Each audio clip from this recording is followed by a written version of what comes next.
자, 오늘 설교의 제목은 예수님께서 말씀하신 금식에 대한 부분입니다. 본문 말씀은 마태복음 6장 16절로부터 18절이 되겠어요. 평생을 독신으로 사신 할아버지에게 동네 꼬마들이 몰려왔어요. 할아버지 옛날 이야기를 해달라는 그러한 막 땡깡을 놓기 시작을 했습니다. 그러자 할아버지는 이야기 보따리를 풀어놓기 시작을 했어요. 얘들아, 이건 할아버지의 이야기란다. 할아버지가 청년 때 한 여자를 너무너무 사랑했었지. 용기를 내어서 결혼하자고 프로포즈를 했는데 그 여자는 2마리의 말과 5마리의 소를 가지고 오면 결혼하겠어요 라고 말을 하더군. 할아버지는 2마리 말과 5마리의 소를 사기 위해서 열심히 일을 했지만 돈을 모을 수가 없었단다. 그 여자와 결혼하지를 못했지. 결국 혼자 늙어가면서 50년 세월이 흘러 이렇게 할아버지가 되고 말았단다. 이야기를 들었던 한 꼬마가 얘기했어요. 할아버지, 2마리의 말과 5마리의 소는 2말 말고 오십시오 라는 뜻 아니에요? 아이의 말에 할아버지가 갑자기 무릎을 치더니 그런 뜻이었구나. 어쩌나 내 청춘 돌려주. 이렇게 이야기했답니다. 여러분, 말씀의 의미를 잘 아셔야 합니다. 지금 우리는 마태복음에 나오는 산상수훈을 살펴보고 있는데 예수님께서는 이 산상수훈에서 3가지의 것을 말씀하고 있어요. 첫 번째로는 구제죠. 2번째로는 기도하는 겁니다. 3번째로는 금식인데 이러한 3가지의 경건 생활을 말씀하시면서 이것들을 행할 때 사람들에게 보이려고 하는 외식주의를 경계하라고 하는 말씀도 하셨습니다. 그래서 예수님께서는요, 구제할 때 뭐라 그랬어요? 오른손이 하는 것을 왼손이 모르게 하여라. 기도할 때도 우리 주님은 골방 기도를 가르쳐 주셨습니다. 오늘 읽은 본문은 금식에 대한 건데 이것도 마찬가지였어요. 그래서 우리가 16절에 보면 이렇게 말씀하고 계세요. 금식할 때에 너희는 외식하는 자들과 같이 슬픈 기색을 내지 말아라. 저희는 금식하는 것을 사람에게 보이려고 얼굴을 충하게 하느니라. 여기에 나오는 금식이 뭐죠? 문자 그대로 먹는 것을 금하는 겁니다. 사람들이 먹지 않으면 살 수가 없습니다. 사실 우리의 삶은 먹는 것과 매우 밀접하게 연관되어 있습니다. 아는 속담만 하더라도 먹는 것과 관련된 것이 참 많습니다. 아시다시피 금강산도 식구경이다. 목구멍이 포도청이다. 수염이 석자라도 먹어야 산다. 요즘에는 TV라든가 유튜브에서 온통 먹는 이야기로 가득 차 있는 걸 볼 수가 있어요. 그런데 먹을 것이 널려 있으면서도 먹지 않고 금식하는 거, 우리 금식해봤잖아요. 참말로 힘이 듭니다. 그러니까 스스로 식욕을 억제하면서 자기의 몸에 고통을 가하는 거 생각만 해도 징글맞습니다. 그래서 이 금식을요, 종교적인 행위와 연관 짓는 경우가 많습니다. 이슬람에서 금식 기간이 있죠. 라마단이라고 얘기를 합니다. 이 라마단이 되면 해가 지기 전까지는 아무것도 먹을 수가 없었어요. 심지어는 이 사람들은요, 침도 삼키지 않고 뱉어낸답니다. 이슬람 국가들은 주로 사막에 있어서 뜨거운 땡볕 아래서 물 한 모금 먹지 않고 지낸다고 하는 것은 정말로 고통일 것입니다. 중세 카톨릭에서는요, 금식이 구원을 향한 순례자의 주요한 덕목이었습니다. 그렇다면 왜 이러한 육체의 고통을 요구하는 것입니까? 그렇죠. 금식으로 단호하게 자기의 의지를 표현하는 것이고 반드시 내가 그 목적을 달성하겠다, 이러한 의지의 결단 아닙니까? 그런데 그러한 엄청난 고통을 참아가면서 했던 금식이 16절에 보면 예수님께서 뭐라고 말씀하셨어요? 16절 다시 한번 보면 내가 진실로 너희에게 이르노니 저희는 자기의 상을 이미 받았느니라. 이미 받았다고 말씀하고 있어요. 꽝이 돼버린, 말짱 도루묵이 돼버린 금식이 돼버린 겁니다. 이게 쫄쫄이 굶었는데 얼마나 억울하겠어요. 애들 말로는 완전히 뚜껑이 열리는 겁니다. 그 이유가 뭐죠? 왜 그렇게 됐습니까? 그것은 금식의 참된 의미를 알지 못했기 때문에 그런 겁니다. 우리는 금식의 의미를 제대로 알아야 합니다. 예수님께서는요, 제자들에게 너희들 금식해라 이렇게 직접적으로 명령하시지는 않았습니다만 우리가 적절하게 적합한 합당한 금식은요, 우리의 육체와 영혼을 영혼에 놀라운 유익을 준다고 하는 것 분명히 보여주셨어요. 그래서 예수님께서는요, 광야에서 40일을 금식하셨던 겁니다. 하루는 사람들이 예수님께 몰려왔어요. 그리고 예수님께 물었습니다. 이게 마가복음 2장에 있는 말씀인데요.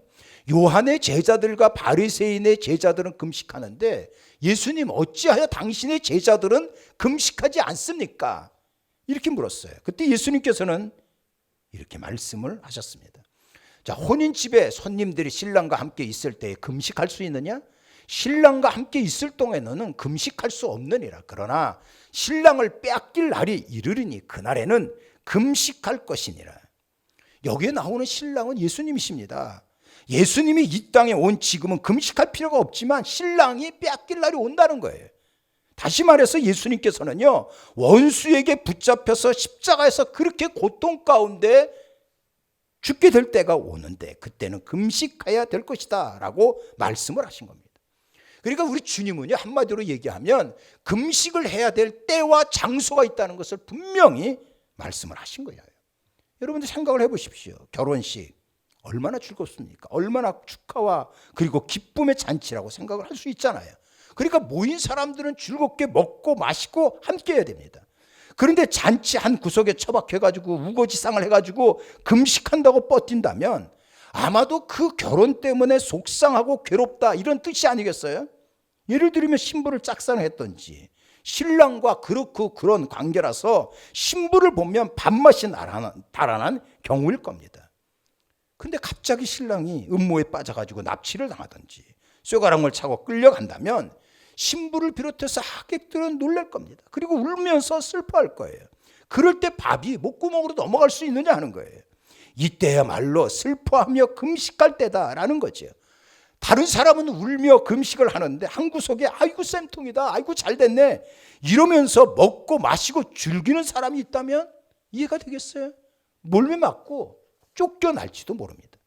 그래서 예수님께서는요, 바로 금식은 때와 장소가 있다고 하는 것을 말씀하고 있는 겁니다. 우리가 성경에 보면은요, 믿음의 선진들은 금식할 때를 알았고 금식을 통해서 하나님의 능력을 경험했습니다. 모세는요, 시내산에서 율법을 받을 때 40일을 금식하면서 하나님과 깊은 영적인 교제를 가졌고 산에서 내려올 때 그게 얼굴에 해같이 광채가 빛났다 이렇게 말씀하고 있잖아요. 에스더는요, 유대 민족이 위기에 처했을 때 사흘을 금식했어요. 그리고 죽으면 죽으리다 하면서 왕 앞에 나갔고 마침내 민족의 위기를 건져내지 않았습니까? 다니엘도요, 새 이래를 금식하면서 기도하다가 장래에 일어날 놀라운 하나님의 역사를 봤습니다. 유명한 설교가 스폴전은 이렇게 얘기했어요. 우리가 성전에서 금식하며 기도하던 그 시기 얼마나 고귀한 날이었던가. 하늘의 문이 그렇게 넓게 열린 적 우리가 본 적이 없었고, 그리고 우리의 마음이 하나님의 영광에 그렇게 가까이 이른 적이 없었다 이렇게 얘기를 했어요.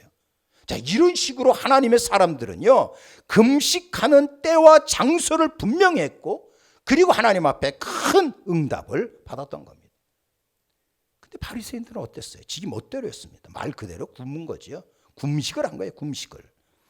원래 하나님께서 이스라엘 백성들에게 요구하신 금식은 1년에 한 번뿐이었어요. 이 날을 속죄일이라고 얘기를 합니다. 그러니까 이 날만큼은 모든 이스라엘 자손들은 하루 온종일 금식을 했어요. 속죄일에는 흠없는 염소 2마리를 가져다가 한 마리는요, 속죄 제물로 드리고 한 마리는 맹수가 우글거리는 광야로 데리고 나가 풀어놨어요. 이 광야로 나간 염소를 아세살, 염소라고 부르지 않습니까? 이렇게 2마리 염소의 죽음은 골고다 언덕에서 나의 죄를 씻고자 십자가에 달린 예수 그리스도를 상징하고 있는 거예요. 자, 그런데 누가복음 18장에 보면 예수님 당시의 서기관과 바리새인들은 일주일에 2번을 금식을 했어요. 누가복음 18장 말씀입니다. 나는 일회에 2번씩 금식하고 또 소득의 11조를 드렸나이다. 이 모세가요, 시내산에 율법을 받으러 올라갔는데 시내산에 올라간 그 날이 목요일이었다 그래요. 그리고 율법을 받고 내려왔던 그 날이 월요일이다 이렇게 얘기를 합니다. 그래서 바리새인들은요, 모세를 따라서 월요일과 목요일 이렇게 2번씩 금식을 했습니다. 자, 그런데 우연찮게도요, 당시 유대 사회에는 월요일과 목요일이 장날이었어요. 장날이 되면 수많은 사람들이 장터에 모이잖아요. 그러니까 바리새인들은 자기들이 금식하는 걸 사람들에게 보이고 잘난 척할 수 있는 절호의 찬스였어요. 그래서 월요일과 목요일이 되면 일부러 막 머리를 풀어 헤치고 얼굴에다 분가리를 칠했는지 창백하게 해가지고는 거지 같은 옷을 입고 옷을 땅에 질질 끌면서 오 하나님 이러면서 장바닥을 누비고 다녔다는 겁니다. 남들은 1년에 딱 한 번 금식하는데 나는 일주일에 2번 하고 얼마나 대단하냐. 응? 나는 이 정도로 영빨이 있다. 이러한 마음보인 것 같습니다. 근데 마음은 그 썩어 문드러졌는데 엄청난 영빨은 무슨 영빨입니까? 우리 주님이 보실 때 합당한 게 아니었어요. 사기였다고요. 사기. 요즘에 그런 적은 없습니다만 제가 어린 시절 때요 40일 금식한 불의 사자가 나타나셨다. 뭐 이러한 현수막을 종종 본 적이 있습니다. 그렇게 금식하는 걸 동네방네 소문을 내야 합니까? 우리의 자랑할 것은 오직 예수 그리스도의 십자가뿐입니다. 사람에게 보이기 위한 금식하지 마십시오. 그러한 금식은 응답도 없고 능력도 없고 상급도 없고 오히려 외식하는 자라고 책망만 듣게 될 것입니다. 금식은 하나님께 하는 거예요. 하나님 앞에 낮아지고 하나님의 긍휼과 자비를 구하는 행위라고요. 그런데 금식한다고 사람들 앞에서 나발을 불어대는 이 바리새인들의 형태의 말로 우리 예수님께서 참 목견도했던 것입니다. 예수님께서 뭐라고 말씀하셨어요? 마태복음 6장을 다시 한번 보면 이는 금식하는 자로서 사람에게 보이지 않고 오직 은밀한 중에 계신 내 아버지께 보이게 하려 함이라. 은밀한 중에 보시는 내 아버지께서 갚아주신다 그랬어요. 갚아준다는 말씀이 뭐예요? 제대로 된 금식은 성도들의 삶에 매우 큰 유익을 가져다 준다는 말씀이에요. 그래서 영혼의 창이 맑아지면서 경건한 삶과 흉측한 죄가 용서를 받습니다. 이사야 선지자는 이렇게 외쳤어요. 이사야 58장인데요. 나의 기뻐하는 금식은 흉악한 결박을 풀어준다 그랬어요. 멍에의 줄을 끌어준다 그랬어요. 압제 당하는 자를 자유케 하고 치료가 급속하게 임할 것이고 하나님의 영광이 너희를 호위한다. 이렇게 약속을 하셨어요.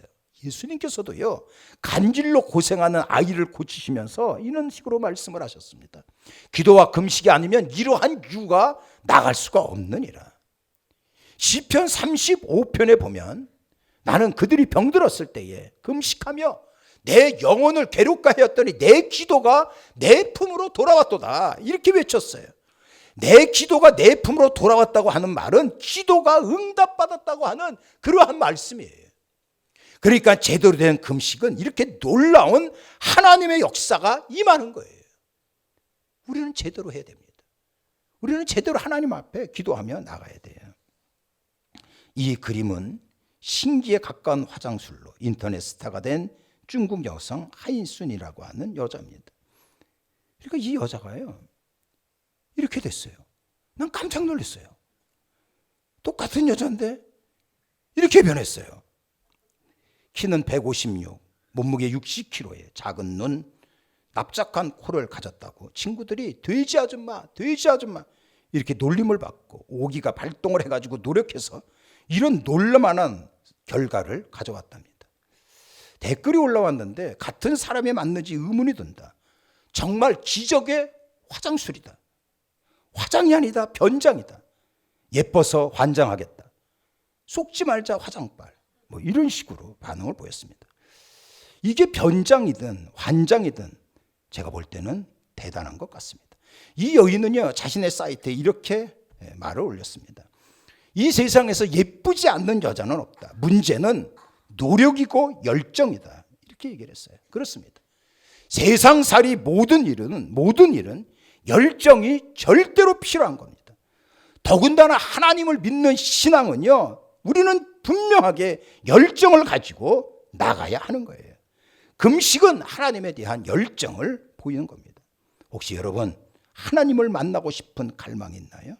그렇다면 금식을 해보십시오. 우리 주님은 내 아버지께서 갚아주리라 라는 약속을 분명히 하셨습니다. 그러니까 현대의학으로 고칠 수 없는 질병에 걸렸거나 원하지 않는 죄와 악한 습관에 묶여져 있지 않습니까? 우리가 아무리 애를 써도 변하지 않는 그러한 자신의 성질머리 때문에 주변의 사람들이 힘들어하고 있지는 않습니까? 가장 좋은 방법은요, 이렇게 금식하며 하나님 앞에 제대로 매어 달리며 기도하는 거예요. 사실 그동안 우리는 금식할 정도로 절박하게 하나님을 찾지 않았습니다. 그러니까 우주를 창조하신 하나님의 크기만큼 역사를 누리지 못했던 거예요. 우리는 하나님의 능력을 갈망하면서 금식한다면 하나님은 반드시 여러분들의 마음에 소원을 헤아리시고 놀라운 역사를 해주실 것입니다. 예수님께서 원하시는 금식은 이렇게 중심이 제대로 서 있어야 하는 거예요. 마태복음 6장 10절에 17절에 보면 예수님께서는요, 금식할 때 너희의 머리에 기름을 바르고 얼굴을 씻으라 이렇게 말씀을 하셨는데, 이걸 보고 머리에 막 포마드 바르고 얼굴에 오이 마사지하고 금식해야 한다 이렇게 해석하지는 않습니다. 금식한다고 잘난 척하지 말고, 금식한다고 제발 티를 내지 말라고 하는 말씀 아니에요. 중심이 하나님 앞에 제대로 서 있어야 된다, 이러한 말씀이라고요. 어떤 엄마는 금식한다는 이유로 식구들을 쫄쫄이 굶기던데 죄만 더할 뿐입니다. 물론 금식이 무슨 007 비밀 공작하는 것처럼 해야 된다고 하는 그런 말씀이 아닙니다. 말씀에 보면은 은밀한 중에 계신 내 아버지께 보이게 하려 함이라. 하나님 앞에 서 있어서 우리는 금식한다, 기도한다라고 하는 마음을 가져야 한다는 거예요. 구제하고 기도하고 금식, 이것은 성도의 경건한 삶에 있어서 마땅히 있어져야 될 일들입니다. 근데 이것을 행하면서 하나님이 못마땅한다면 얼마나 고통스러웠겠어요. 이사야 선지자는 이렇게 외쳤어요. 너희가 무수한 재물로 내게 갖고 오고 있느냐? 너희들 수많은 수양의 번제와 살진 짐승의 기름을 가지고 오느냐?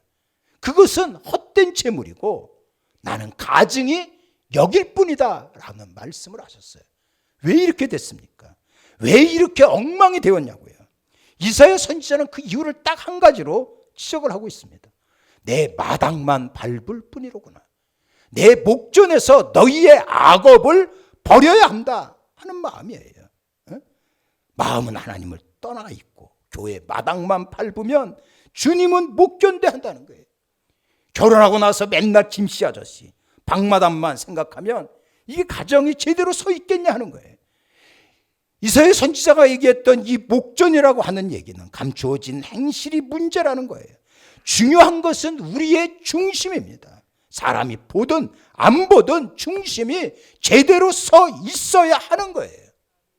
선행하고 종교적인 의무 보이는 거, 겉으로 드러나는 거 무시할 수 없지요. 중요합니다. 근데 진짜 중요한 것은 이 속마음이 진정성이 있느냐 하는 거예요. 내면의 아름다움과 진실함으로 하나님 앞에 간구하면 우리 하나님께서 반드시 응답해 주실 것입니다.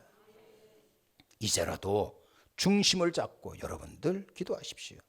자신의 문제만이 아니고요, 여러분들의 남편과 아내와 자녀와 그리고 삶의 터전에 하나님의 은총이 임하기 위하여 중심을 잡고 적극적으로 목숨을 걸고 기도하셔야 돼요.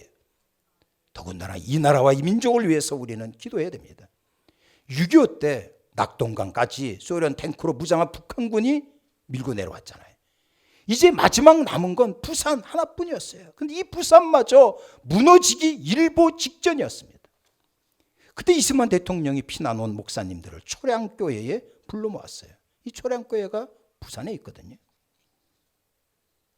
목사님, 북한군이 낙동강까지 밀고 내려왔습니다. 이제 우리는 더 이상 방어할 힘이 없습니다. 하나님께서 도와주지 않으면 우리는 이제 부산 앞바다에 빠질 수밖에 없는 이러한 처지에 있습니다. 내 친구 메가더가 B29 폭격기를 보내 융단 폭격하기로 약속을 했고, 북한 공산당의 주력을 깨뜨리기로 이미 얘기를 다 했는데, 지금은 알다시피 7월달 8월달 장마철이라 비가 내리면 비행기가 뜨지 못합니다. 시간이 급합니다. 비가 오지 않도록 목사님들 기도해 주십시오. 이러한 이승만 대통령의 호소를 들은 목사님들이요, 부산에 있는 초량교회에 모였습니다. 이것이 그때 당시 6.25 때 초량교회에 모였던 목사님, 장로님들 통해 자복하는 그러한 기도회 중에 찍었던 사진이에요. 이들은 열흘간 철야 금식하면서 하나님 앞에 부르짖었습니다. 이 기도가 하나님 앞에 상달이 됐어요. 놀라운 일이 벌어졌어요.